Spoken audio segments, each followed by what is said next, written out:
এটা আমাদের এখান থেকেও লিগ্যাল প্রসেসটা আমরা তো খুব জোরে সোরে করছি, আপনারা দেখছেন। কিন্তু লিগ্যাল বিষয়টা হচ্ছে যে রুলস অফ ল যদি মানতে হয়, আপনার লিগ্যাল প্রসেসগুলো তাকে তার টাইমটুকু দিতে হবে।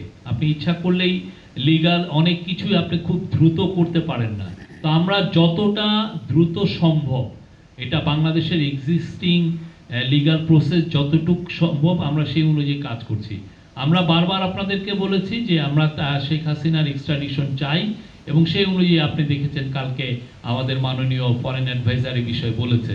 না, আমরা আশা করব যে উনি এক্সট্রাডিটেড হবেন সুনার অর লেটার, এবং উনি বিচারের শেখ হাসিনা বিচারের সম্মুখীন হবেন। তার বিষয়ে আপনারা দেখেছেন, তার অলরেডি আমরা দেখেছি যে তার ক্রাইমগুলো ভয়াবহ।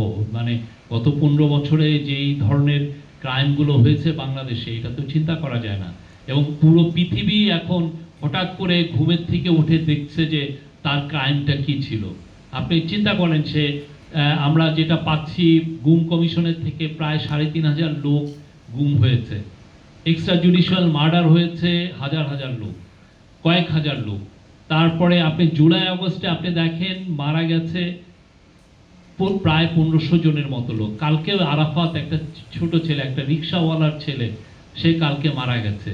তার বাবা মা 3 মাস তাকে শুশ্রূষা করেছে, ঘুমায় নাই। তো সেই আপনি দেখেছেন যে মানে কতটা ভয়ানক একটা বিষয়।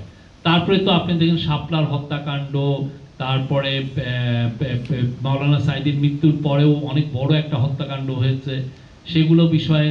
এবং সবচেয়ে বড় কথা, পুরো অপোজিশনে আপনি দেখেন বিএনপি বারবার কিন্তু বলছে যে তাদের 50 থেকে 60 লক্ষ লোকের এগেনস্টে আপনি ভায়োলেন্সের কেস দিয়েছেন, এবং যেগুলো সত্যিকার অর্থে অনেক বেশি, সবই almost all the cases are fake.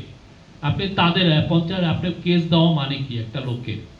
আপনি 50 লক্ষ লোকের কেস মানে কি তার আপনার রাইটসটাকে কেড়ে নেওয়া, সে যাতে অনেকগুলো মানে তার ছেলে মেয়েকে আপনি দেখা যাচ্ছে তার ছেলে মেয়ে পিসিএস এ পরীক্ষা দিতে পারছে না, তাকে দিনের পর দিন আপনি কোর্টের বারান্দায় সে ঘোরাঘুরি, মানে কি ধরনের ভয়াবহ হিউম্যান রাইটস এর ভায়োলেশন হয়েছে সেই সময়, তা আজকে উঠার মতো।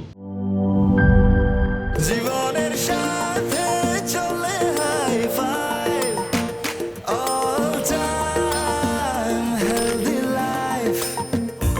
নিশ্চিন্তে খান স্বাস্থ্যকর অল টাইম পান, অল টাইম হেলদি লাইফ।